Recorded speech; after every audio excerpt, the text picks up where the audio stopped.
Sankirtan leader, and he was a temple president already, and has served in very responsible position throughout our ISKCON history.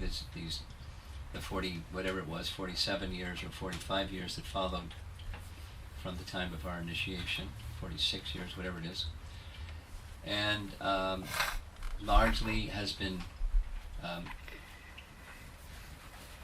looked to for vision and leadership and his ability to write and capture essences of messages and present them in a very attractive way.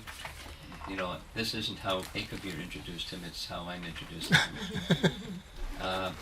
He has a PhD in philosophy, and he writes like a PhD in philosophy, but, you know, down to earth for people who wish to understand the method and the message of Krishna consciousness deeply. He's universally known as the best writer in our entire society, and he's going to speak with you about this, the first purpose that has to do with education of people in the principles of Krishna consciousness. So,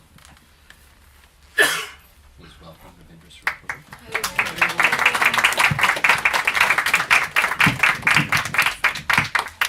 So this goes until what time? You have an hour. An hour. Yeah. I'll speak less. Just you take an hour. Om Vishnu Padaya, Krishna Prastaya Bhuture, Srimati Bhaktivedanta Swami Namane, Namaste Sarasate Deve Gauravani Pacharane, Divishesha Sunyavadi Paschachade Zitarane, Vanchakalpatrubhyascha Kripa Sindhu Bhyevacha Patitanam Pavanebhyo Vaishnavebhyo Namo Namaha. The 7 purposes of ISKCON are taken from the original incorporation document. And so first let me just read them. I printed it out, and I don't think we have them here, so it's the second article of the incorporation document. The purposes for which the corporation is organized are, the corporation being ISKCON. And they're not numbered, they're lettered in this document. I'm supposed to speak on the first one, to systematically propagate spiritual knowledge to society at large, and to educate all peoples in the techniques of spiritual life in order to check the imbalance of values in life and to achieve real unity and peace in the world. Pretty big, huh? Big aim. And in one sense, the other 6 purposes are in the service of this one. So let me just read them. We'll keep them in mind. Second, to propagate a consciousness of Krishna as it is revealed in the Bhagavad Gita and Srimad Bhagavatam. This sort of talks about what that spiritual knowledge is, what they mean by spiritual knowledge. To bring the members of the society together with each other and nearer to Krishna. And the society here is with a capital S, so it means the International Society for Krishna Consciousness, talking about the members. To bring the members of the society together with each other and nearer to Krishna, the prime entity, and thus to develop the idea within the members and humanity at large that each soul is part and parcel of the quality of Godhead Krishna. Again, the purpose of education, but also the idea of Sankirtan to come together. Next is to teach and encourage the Sankirtan movement, congregational chanting of the holy name of God as revealed in the teachings of Lord Sri Chaitanya Mahaprabhu. Next, to erect for the members and for society at large a holy place of transcendental pastimes dedicated to the personality of Krishna.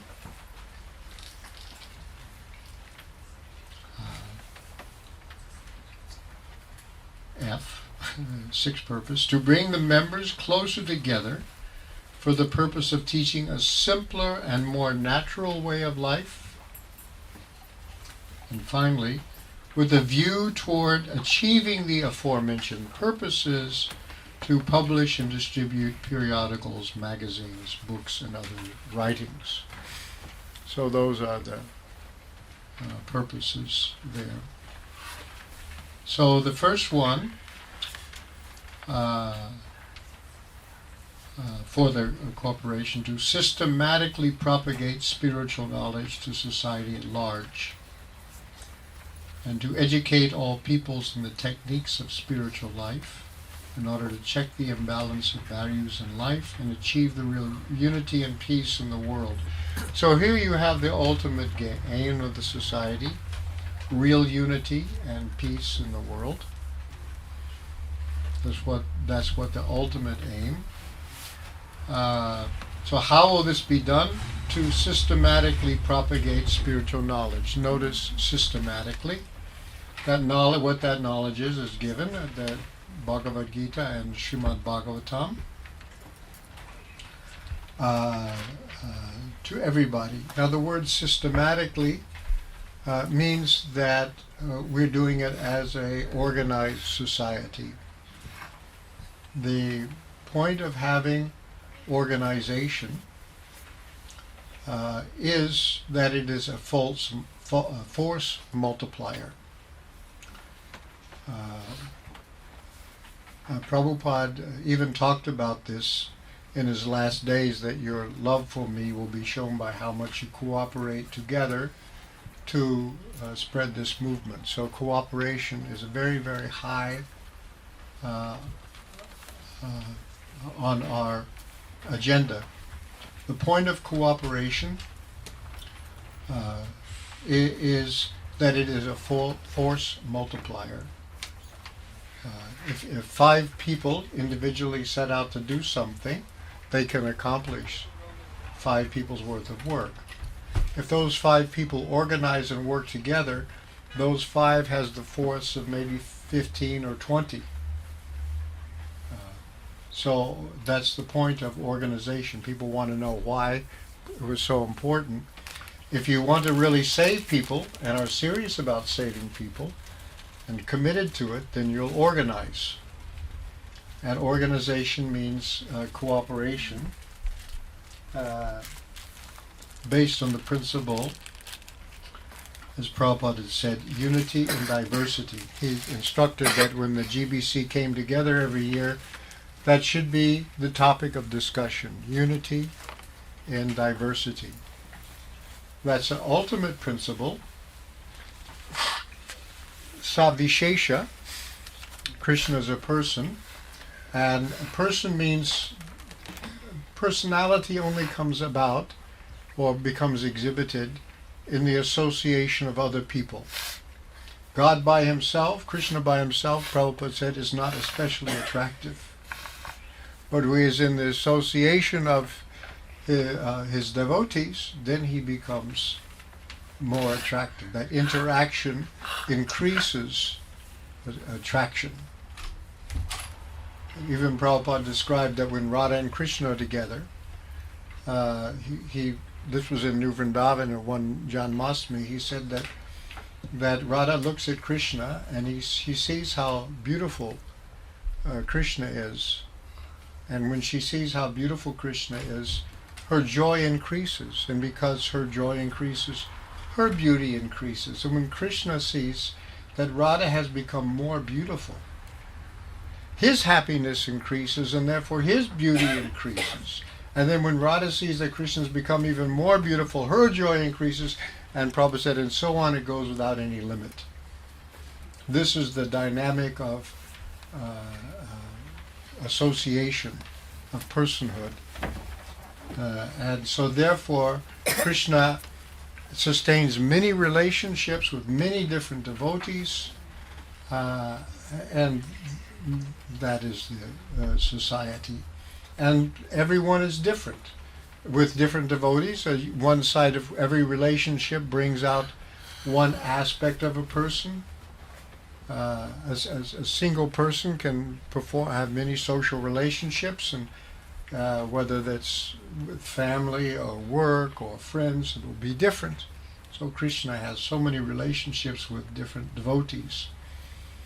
And when Lord Chaitanya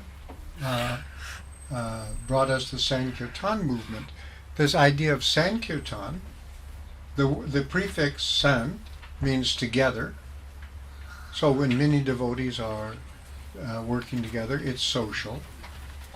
And San also means complete or perfect. The perfect or complete chanting. That is also done in association with devotees. So that social aspect that we see of Krishna in the spiritual world as Krishna, as Lord Chaitanya also, Sankirtan, supremely social. So therefore, systematically, we should have a society that is growing, that is bringing in new people, and giving people association of devotees. The process to propagate spiritual knowledge, our system of propagation of spiritual knowledge, Ado Shraddha, that's the first step, is first of all there has to be some preliminary interest or faith, and then next step is Sadhu Sangha, the association of devotees. If there's no sadhus, it won't work, and if there's no Sangha, it won't work. So the Sadhu Sangha is very, very important. So purpose C emphasizes this, to bring all the society together and others. So this Sangha should be increasing, both internally by becoming more and more absorbed in Krishna consciousness, and by adding new people and bringing those people in. There will always be new. If we're successful, there will always be new people. It's not that everybody in the society will be on the highest level of Krishna consciousness, especially if new people are coming in. But the point of this society is given here to educate all people in the techniques of spiritual life. So it's educational. This is an educational movement. And notice how Prabhupada says the techniques of spiritual life. You see so many people, when they have surveys of Americans, they rate themselves very highly spiritual but not religious. Religion is bad, but spiritual is good. So Prabhupada says spiritual life, but there are techniques of spiritual life. When people say they're spiritual, it means something vague, amorphous. They don't know what it is. They feel good. Somebody told me their idea of a spiritual experience is to go out on the Chesapeake Bay in their yacht. That's a spiritual experience. They feel at one with the wind and the waves, and just sort of feel good without intense sense gratification, something like that. Anyway, so there are actually techniques of spiritual life, and Prabhupada called Krishna consciousness. Well, we have a book with that title, The Science of Self-Realization. Even when Prabhupada was early days, and he was asked to speak at MIT. Apparently it was a group of professors and graduate students, and he said, you have so many departments of technology here at MIT, why don't you have a department of the soul? I could just imagine these people looking at Prabhupada, what? But he was quite serious, and there is the techniques of spiritual life. And Prabhupada often describes Krishna consciousness as a spiritual science. Now, the word science is the English translation, or you would translate the Sanskrit word vijnana with science. Jnana means knowledge, but it's theoretical, something you may know mentally. But vijnana means that you have direct experience. And Krishna consciousness, pratyaksha avagamam dharmam, it gives you direct experience. The word that's used is pratyaksha. Pratyaksha comes from prati-aksha, in front of the eyes. Direct perception. That's what's meant by science, is you have direct experience. Now, most people do not have this capacity for direct experience. It's latent. Neither, by the way, in a material science will you have the capacity for direct experience either.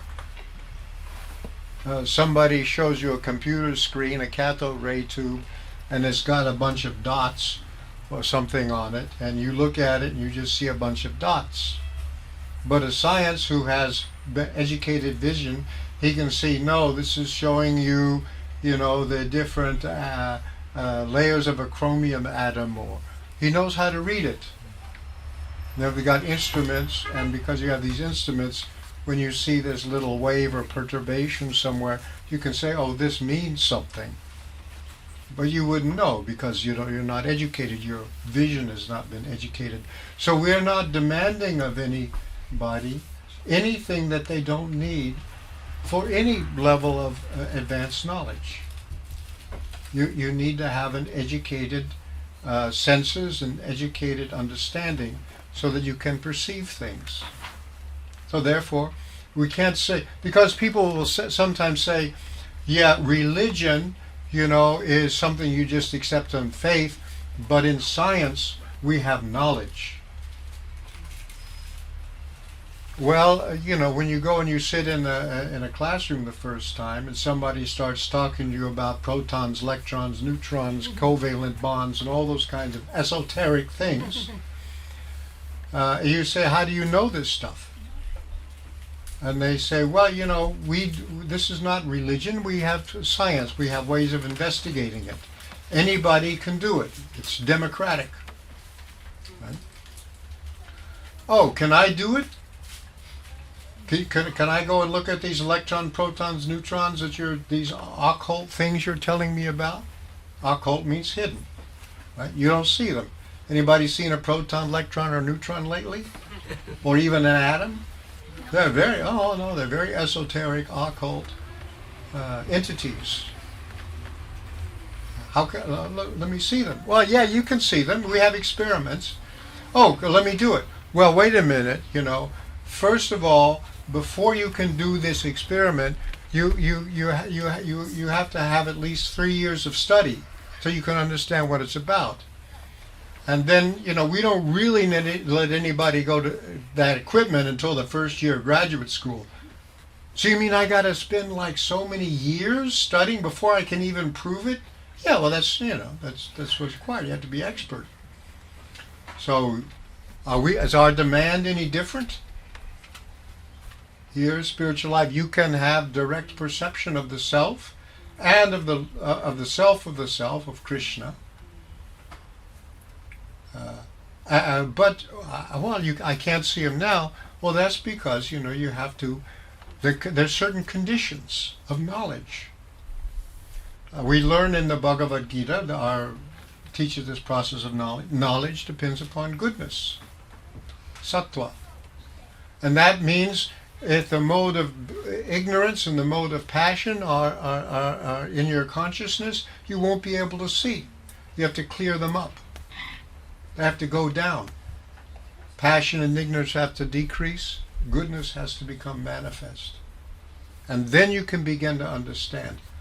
So one thing you should understand is our principles of knowledge, the 4 regulative principles, are principles of knowledge.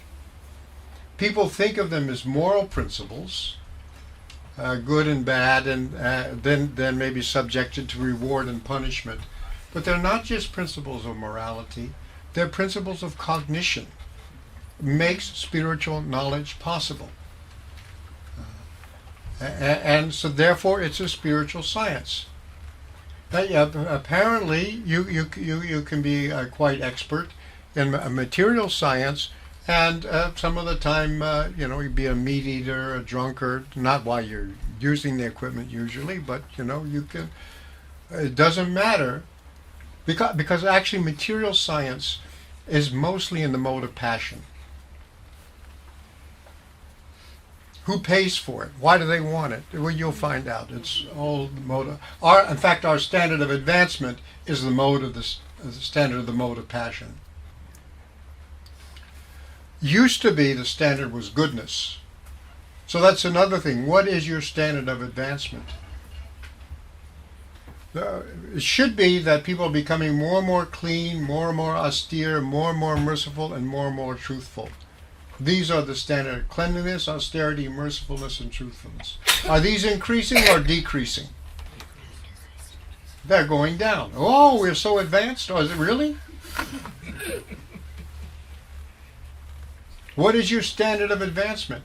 And then, the interesting question is, who decides what the standards are? So therefore, our movement is revolutionary. We want to replace what are the standards of advancement, and people can understand how knowledge is possible. And the techniques are there. We should learn it, and we can teach it. We should not spend 50 years getting to the first step. So we make spiritual advancement is for us, but it is also for other people. We want to make devotees, because to systematic propagate spiritual knowledge, the more we advance in Krishna consciousness, the more we are able to give it to others. So it is not just selfish for our own advancement. It is for everybody. But you can't save others as a substitute for saving yourself. It has to start right at home.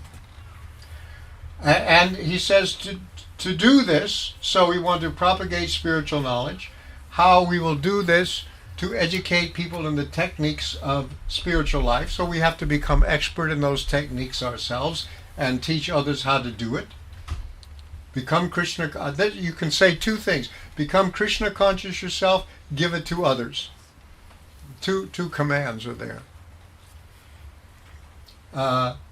So this is our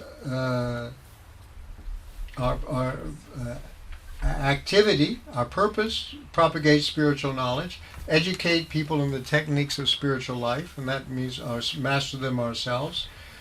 And in this way, check the imbalance of values, show people, demonstrate to people the utility and the wonders of at least the mode of goodness.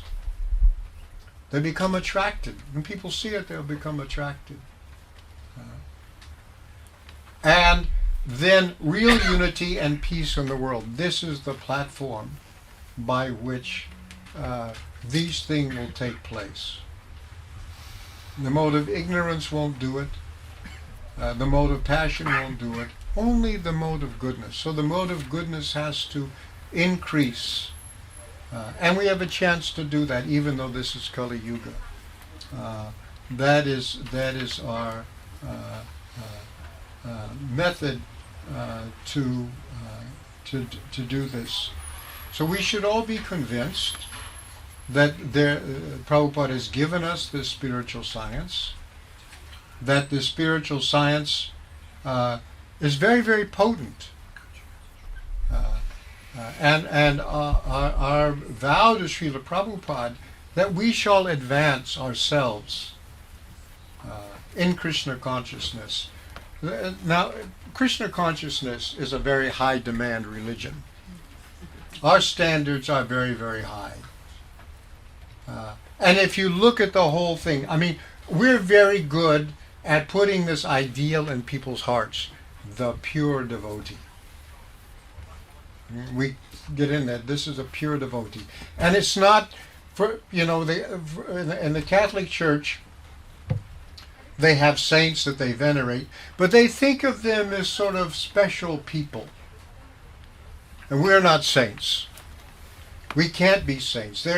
Something comes. But what Prabhupada has been trying to do is to make sainthood a practical vocational possibility. We are all supposed to become pure devotees. Prabhupada never said that anybody is automatically disqualified.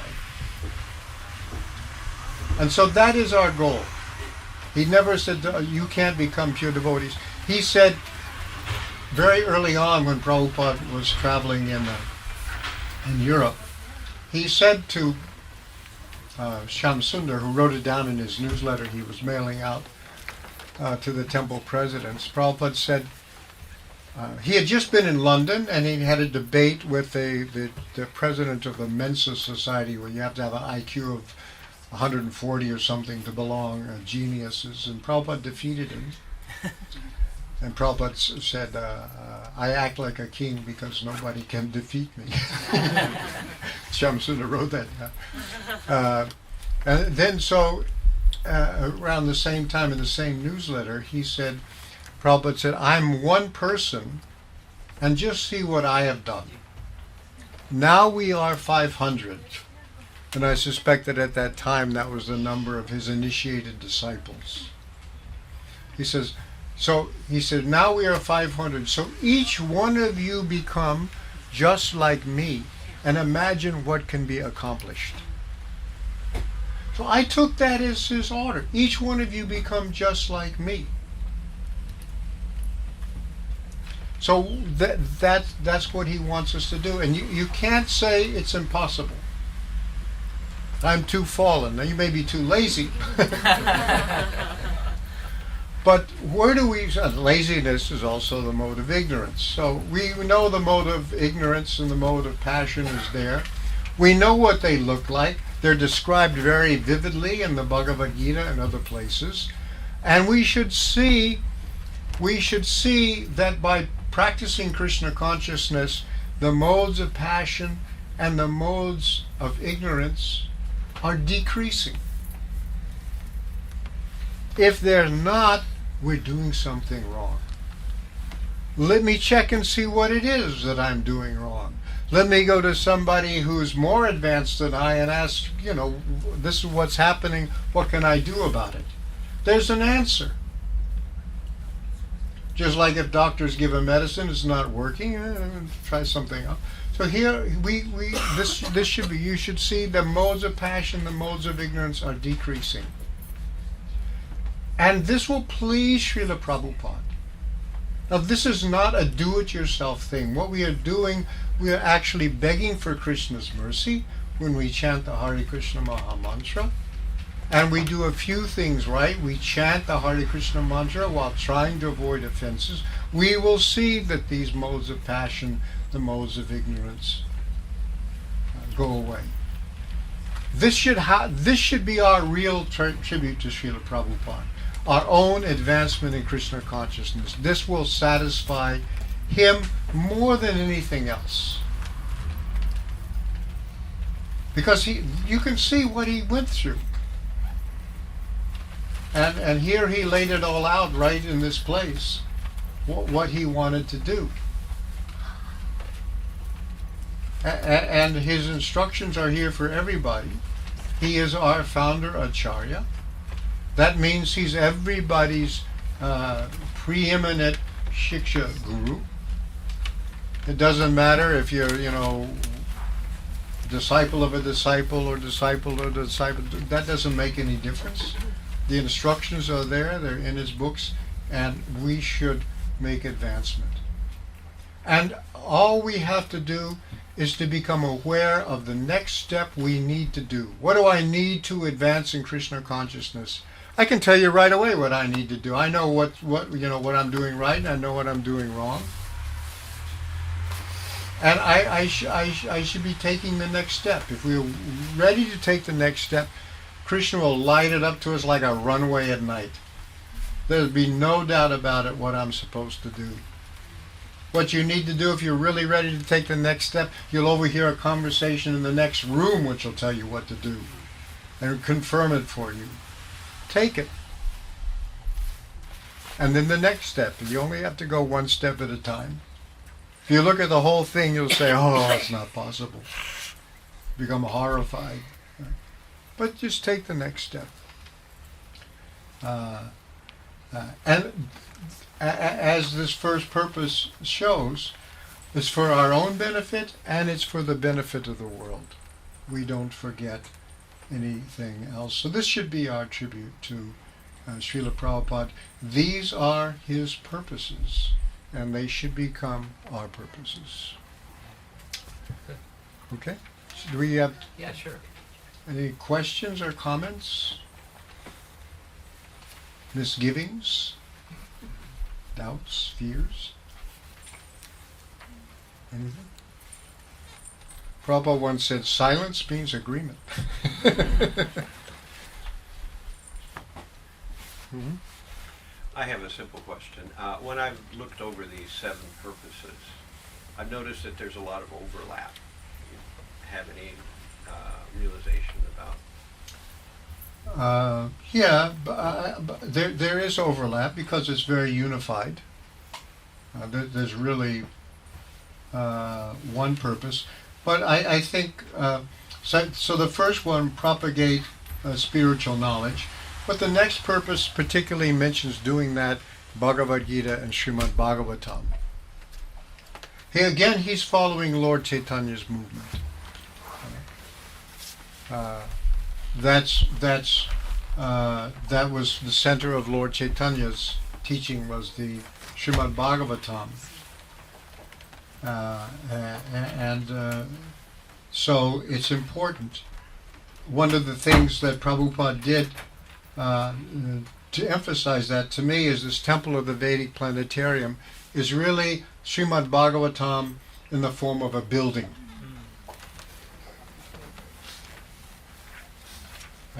And there have been very early 5th century Vaishnava South Indian temple that's done the same thing. It's much smaller, but it's basically the Bhagavatam in the form of a building.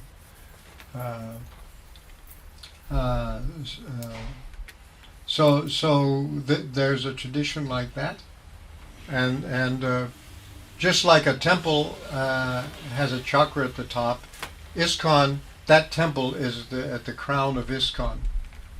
It's at the center. Prabhupada followed Bhaktivedanta Swami Thakur. When I wrote this book on the position of Srila Prabhupada, what I really learned from that book about Srila Prabhupada was the degree to which he is a disciple. He's the Saraswata. How much he carefully studied Bhaktisiddhanta Saraswati Thakur, saw what he did, and picked up where he left off. Bhaktisiddhanta in 1933 had sent missionaries to Europe, and there was trouble. People were not cooperating together already. Everything was interrupted. I mean, 1933 was also the year that Hitler was given dictatorial powers in Germany.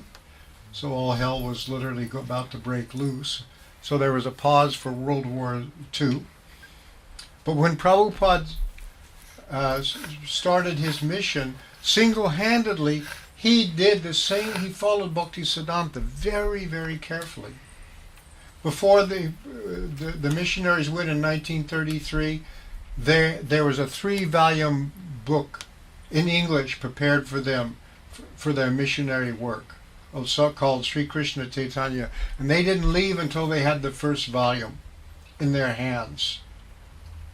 So Prabhupada, when he came to America, he had a 3-volume Bhagavatam. He followed very, very carefully. So whatever these purposes of ISKCON, were also the purposes of the Gaudiya Math. It fell apart because of lack of cooperation. And so therefore, Prabhupada said, your love for me will be shown by how much you cooperate together to keep this movement going after I'm gone. That cooperation is necessary. And by the way, Prabhupada himself never stopped trying to cooperate. So anyway, these just fill things in as what the teachings are, to bring the members of the society together on this idea of being part and parcel of Krishna, and then, if to check the balances, we have to understand that not just humans are in our society, but even animals and plants. We are every living thing. If you want to have a peace in the world and you want to have ecological movement, we're way ahead of everybody else. People are just starting to realize that animals are conscious. They have their own significance for themselves.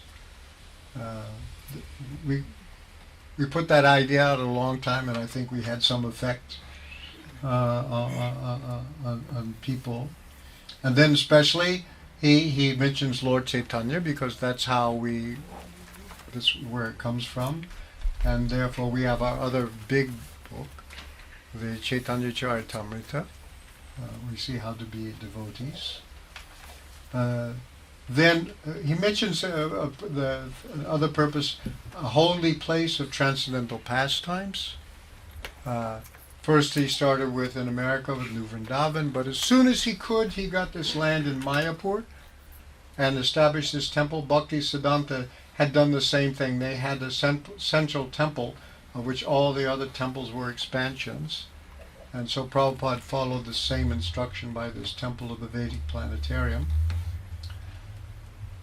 And then again, of bringing people together, bringing the members of society together is in C, and it's also in F.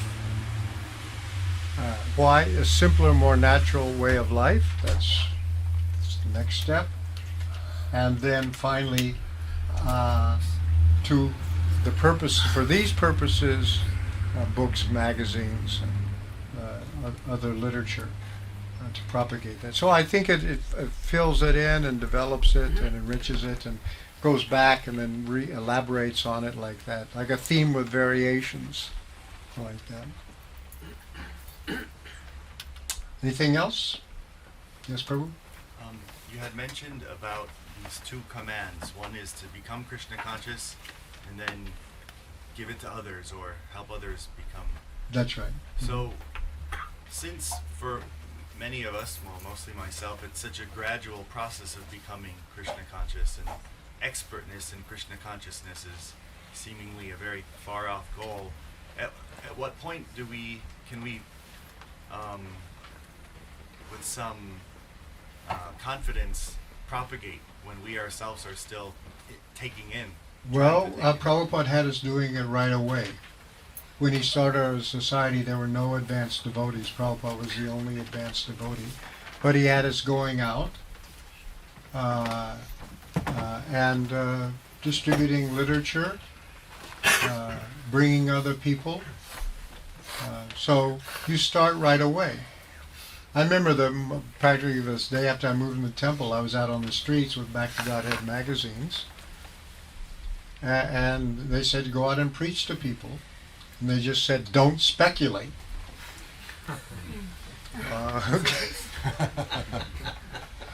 So what I do, people ask me a question, I didn't know the answer. I say, look, I'm new here.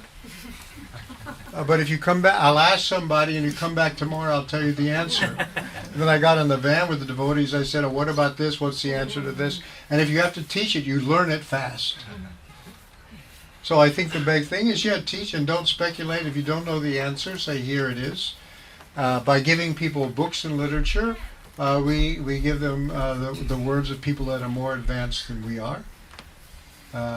And just by taking a humble attitude, and not being pretentious, and you can start right away. So one thing about the society, it allows very, very new people to give Krishna consciousness to others, and then you become more expert at it, and then usually what we do is we bring if we're new or not very advanced, we bring them and introduce them to more advanced people and to literature, and then you can become one of those more advanced people introduce to you. And with Krishna consciousness, advancement never stops. Because love of Godhead never stops.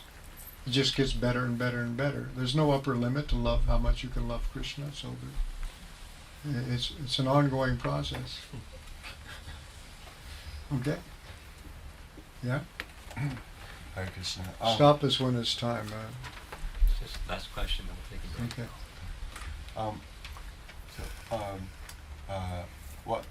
What to do differently if you're if one is running leading a sangha for a long time, years after years, and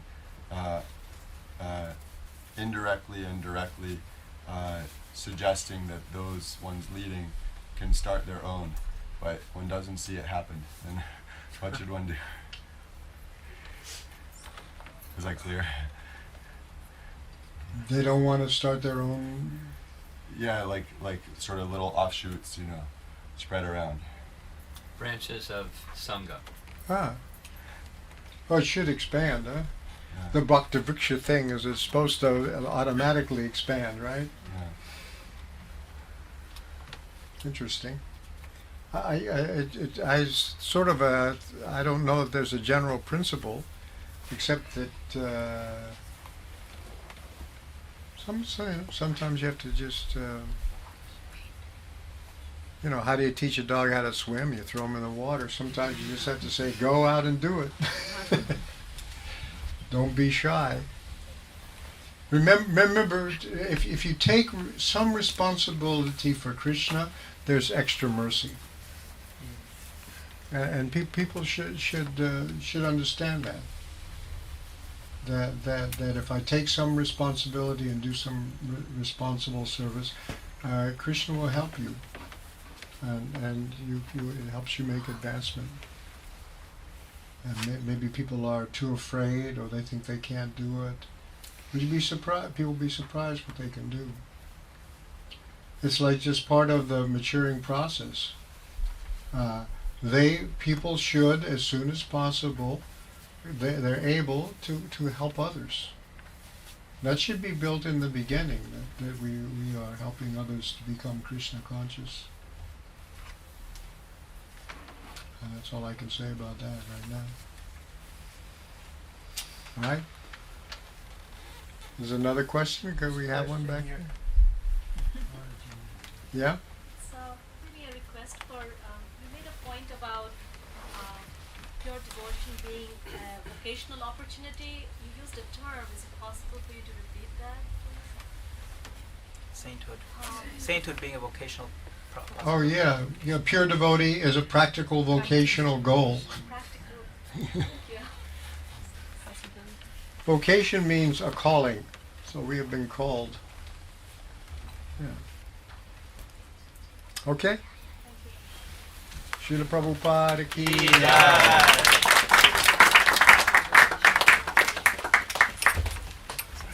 I'll leave these here.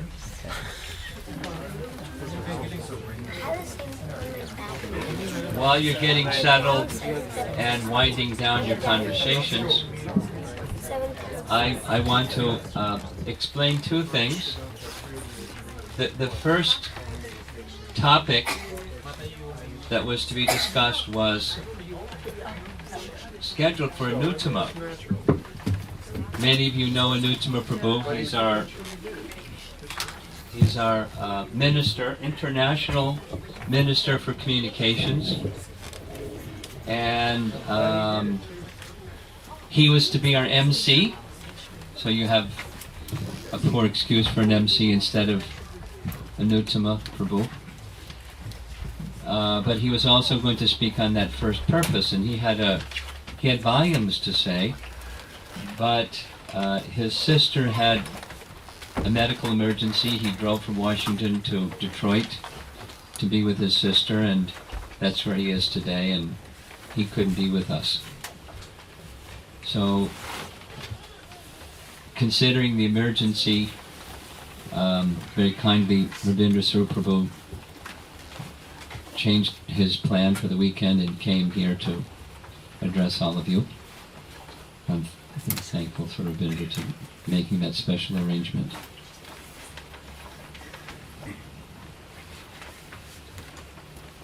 So I'm the MC introducing myself.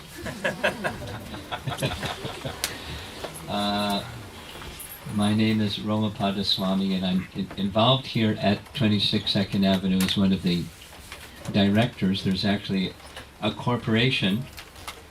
ISKCON Inc. was the 1966 corporation. There's a lease on this storefront that's leased by ISKCON of 26 2nd Avenue Inc. And Yadunath Prabhu is our very reliable communicator, secretary person, who isn't with us today because he's out in the rain in Long Island instead, participating in an event with Yogeshwar Prabhu and Radhanath Maharaj, and that outreach that Yogeshwar is very, very, very gifted at doing, reaching a very special class of people and presenting Krishna consciousness in a very special way, and they like him and they like his message. So that's where Yadunath is. He's the MC out there.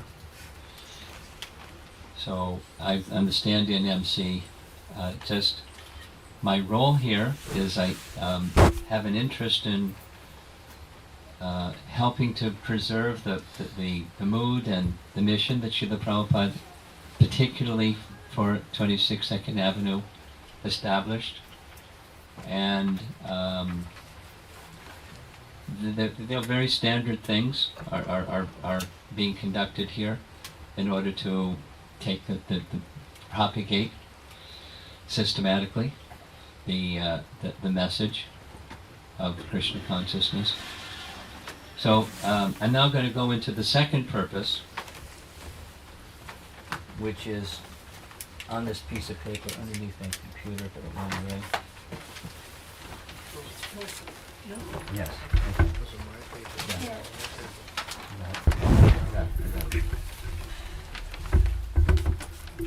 To propagate a consciousness of Krishna as it is revealed in the Bhagavad Gita and Srimad Bhagavatam. So what you see on the screen here, this is compliments of Govinda Charan. Govinda Charan is a disciple of Indradumna Maharaj, and he's the main organizer for Sadhu Sangha retreat. And we've had some dialogue because the event that we have in Gitanagari is the same Memorial Day weekend as the Sadhu Sangha retreat, so we're coordinating and communicating and trying to cooperate together to offer different varieties of presentations in Krishna consciousness. He became very inspired by what we were attempting to do in Gitanagari. Petals of ISKCON's lotus was the theme. So he became inspired and made this diagram, a chart, and it's now, it should be posted on the ISKCON 26 2nd Avenue website, and I think Sanya made some copies. Sanya, did you make copies? Yes, Maharaj. Okay. So when I'm done speaking, she'll make this available to you, but it on the, what she's going to pass out is their diagram, and One petal is split in half, I see. I just kept counting 8. congregational chanting. But he took the, he's employed by Google, and Google is really into what's our mission, and it's drilled, it's in their, by osmosis, it's in their whole system, and they breathe their mission. So he said, I was having a hard, he wrote this little paper, I was having a hard time, 7 purposes, how do I wire this? So he simplified it Ravindra Svarupa Romapada spoke about spiritual, he just simplified it as spiritual education, showing some kind of diagram of education. This one is, they took Krishna consciousness, there's a peacock feather that means Krishna consciousness, and then each one of the other ones, loving relationships, Malati is going to speak on that one. You know, that's how they distilled it down. Congregational chanting, temple construction, farm communities, and book distribution. Now, I've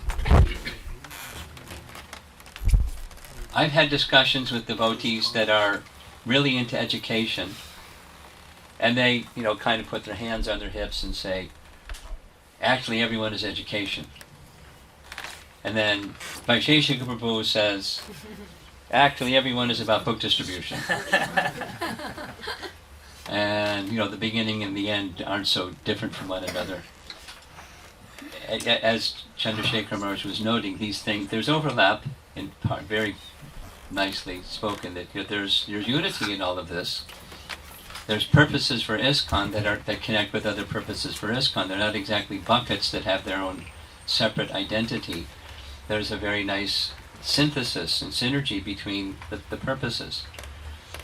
So now the purpose that I'm going to speak briefly about, I mean, hopefully really briefly, so Malati will have some time too. Here's a diagram showing a copy, the image of, using an old manual typewriter, what these 7 purposes look like, at least the first, you know, through the 4th. No, excuse me. So we're talking now on B, to propagate a consciousness of Krishna. So this was a little diagram that was done for our event in Houston. So there's the propagating a consciousness of, there's different aspects. I'll just mention them and then see if there's some discussion. The propagate is there in the first one. And just a little anecdotal sharing. In forming clubs at universities, you know, you're also supposed to give purposes. So I just took the 7 purposes of ISKCON, and they objected to this word propagate. They wanted us to use another word because they don't want us to propagate or proselytize. You can practice, but don't expand your practice to others. You can practice, you people that like this thing or that thing, you have a gathering for people that like this thing or that thing, but Prabhupada certainly envisioned propagation. That was very clearly a purpose.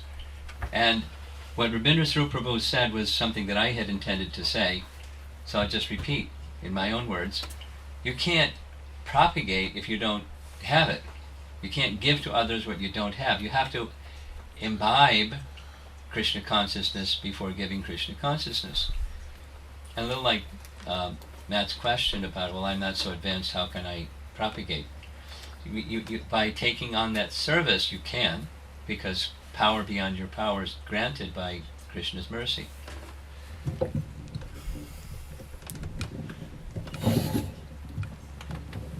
So it's not just the message, because in one sense the message is already spoken of, the education and checking the imbalance of values. But then awakening of Krishna consciousness and propagating Krishna consciousness. So it's our systematic study of this maybe could have gone in the first section, you know, the education, systematic education and training. Different systems built within ISKCON, the organization, for giving these teachings, the VIAG and the Mayapur Institute and the Bhaktivedanta College, and different gatherings of devotees that come together for the message, but the internalizing of the message permits the awakening of Krishna consciousness. That's, our studies are meant not just for knowledge, but as Ravindra Svarupa Prabhu was saying, it's big, yeah, it's realized knowledge.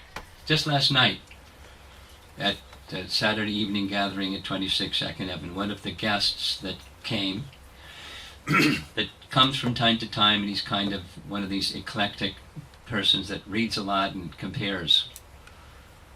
You know, the Yeah, I know type. that type, yeah. Huh? Yeah, I know that type. Yeah. So Yeah, his, one of 'em. yeah. His question was, how does one come to the stage where one can experience, very similar language that Ravindra was using, experience and realize the message, so it actually enters your heart and it awakens that, you know, more than theoretical, but practical realization begin. So that's the consciousness. The method is you take the sadhana in a proper way and serious way. So it's very clear to me that number 2 follows number 1. that the sequence of how Prabhupada gave these things make complete sense. And then, you know, from the propagating of the consciousness of Krishna, it certainly leads into what Malati is going to be speaking about, bringing those propagated Krishna conscious people together. And, you know, have Sankirtan and build temples and all of they're very logical, even chronological. They're sequential. And so the purpose, just focusing again on the language of the message here, consciousness of Krishna. I appreciated very much how Govinda Charan picked up on just putting a peacock feather. You know, the emphasis is upon Krishna. As you may know, very famous story, when the name was being selected, it wasn't like Prabhupada sent out a survey and asked everybody what they thought the name should be, and then they took a popular vote and that was the name. He decided what the name should be. And it was Krishna consciousness, but there was some feedback saying, well, people may not like or be familiar with Krishna, so maybe you should make it International Society for God Consciousness. And Prabhupada was very clear. Krishna consciousness.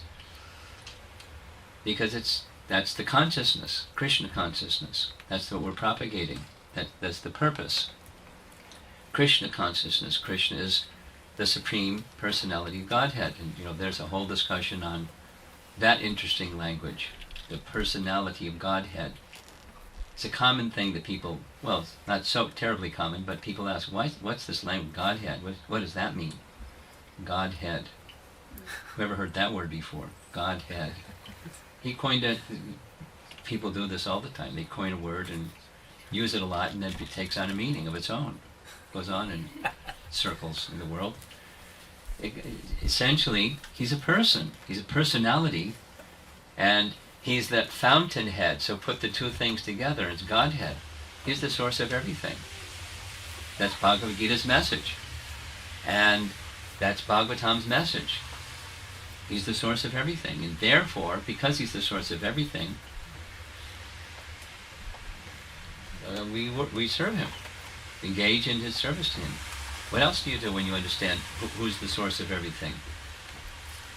You serve him. If you're honest, that's what you do. If you're dishonest, you object. You do something else.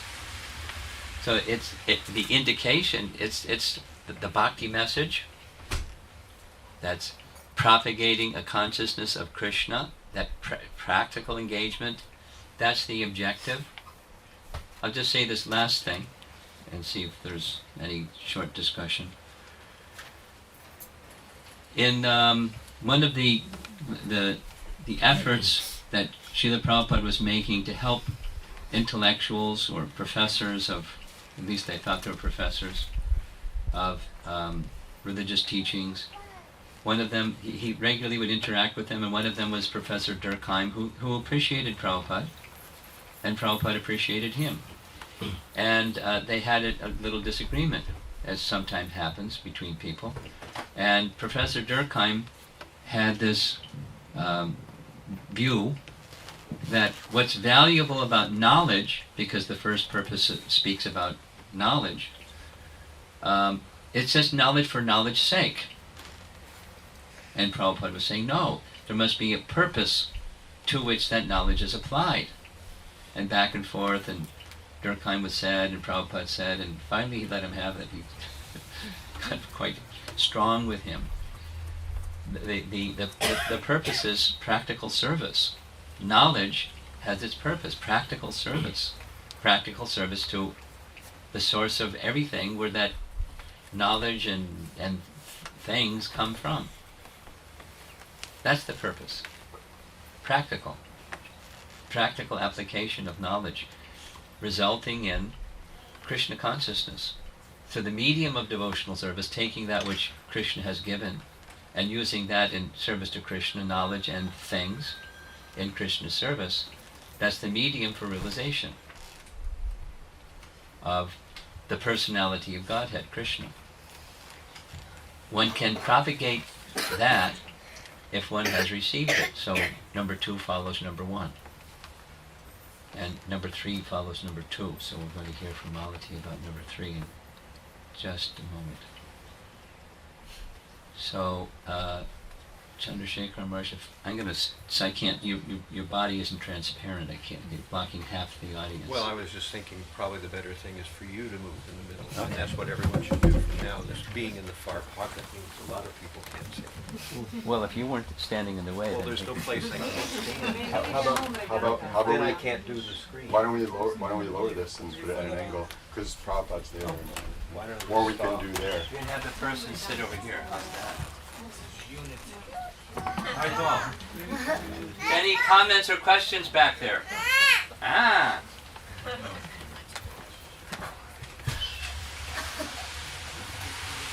Yes. Could you say a little bit about the classes that are listed up on the screen? Oh. Well, sure. Our founder Acharya gave us a system of certain essential books, you know, Bhagavad Gita, Nectar Devotion, Nectar of Instruction, Trisha Upanishad.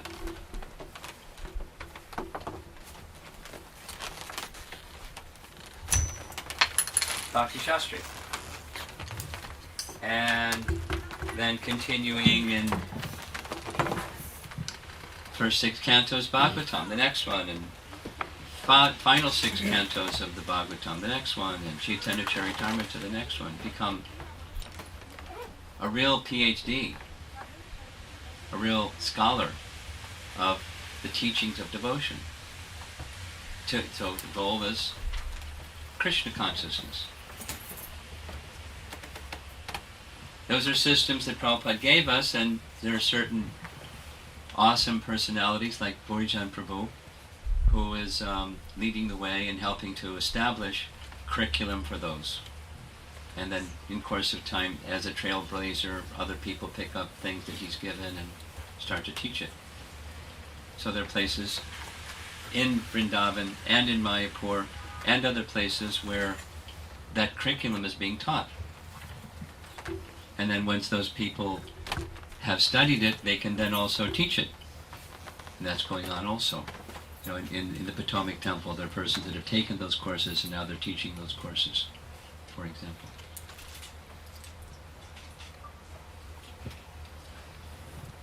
Okay. Anything else back there? Okay, so I'm right in time. Malati is scheduled to begin at 12 o'clock, but you know, she would be probably very happy to take more than 1 hour. Or you could take your 10 minutes more. Okay, I'll just do this.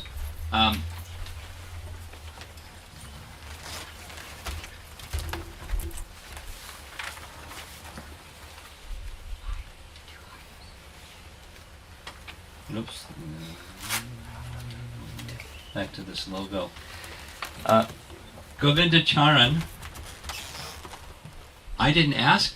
He just got inspired, and for their Sadhu Sangha retreat, there's a nice bhaktin at the Laguna Beach Temple, because he's based in San Jose, California, and she's based in Laguna, and some kind of communication between the two of them. She designed a sweatshirt with their Sadhu Sangha something message on the sweatshirt front and back. And he liked so much what we were intending to do in Gitanagari with the petals of ISKCON lotus, he had her make and purchased for us 120 of those for our event in Gitanagari. He was so happy doing that. This same Bhaktin made a design for 26 2nd Avenue. So, this 7 petals or 7 purposes of ISKCON. So she designed the logo. There's a website where she shows what's on the front, what's on the back, what are the sizes, what are the colors, da-da-da. And if you're interested, a paper will be passed out so you can find out what's all this about. And it's Govinda Charan writing and saying, this was the intention behind. So here at 26 2nd Avenue, it was to help raise funds for 26 2nd Avenue, as well as give people something that they can remind themselves and remember 26 2nd Avenue.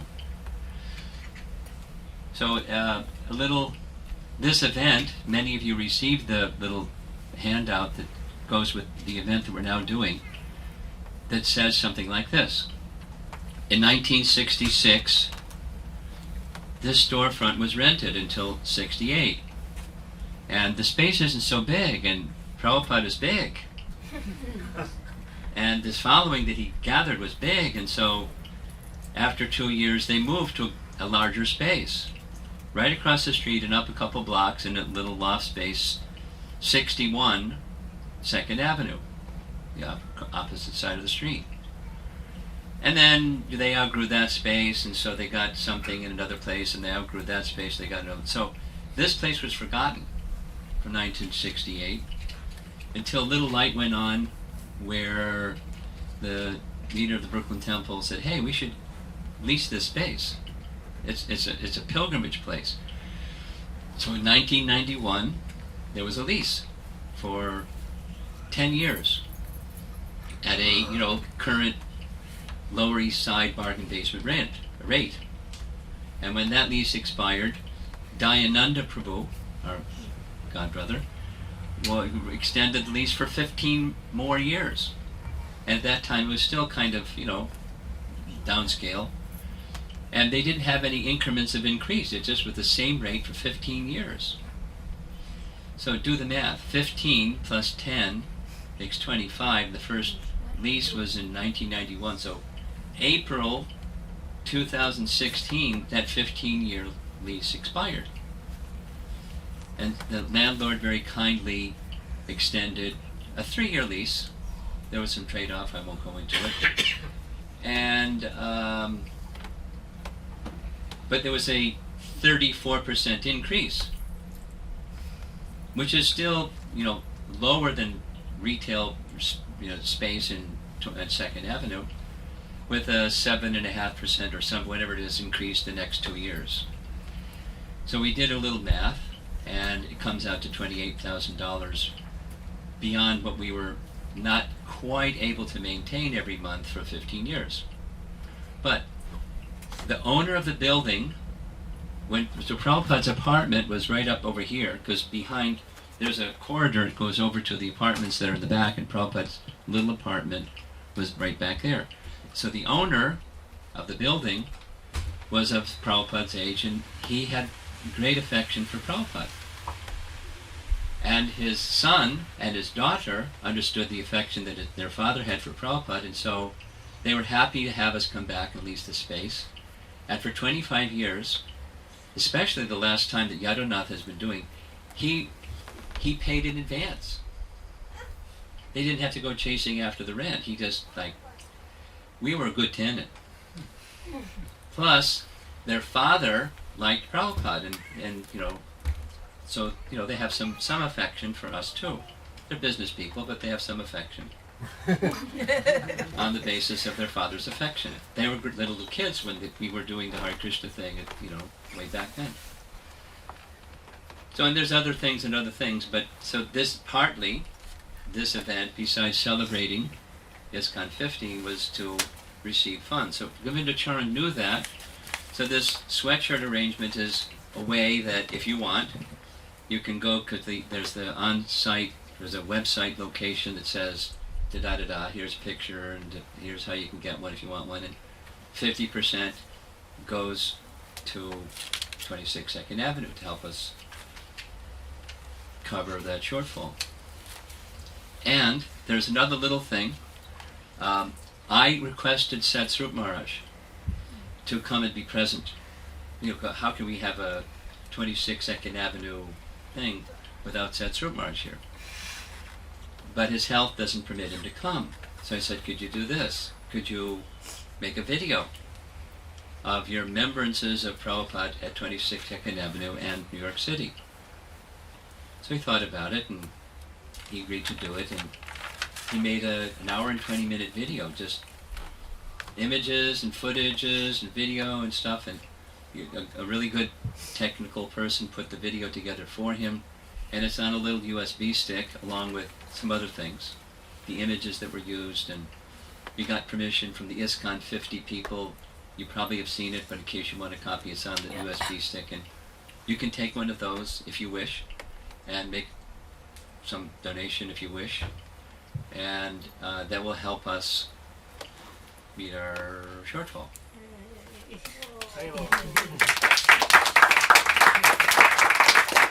I had to sign a contract with the BBT because they have a procedure, because images, they're copyrighted. So they gave permission. It was just a procedure thing. So we're, you know, it's all above board and kosher and blessed.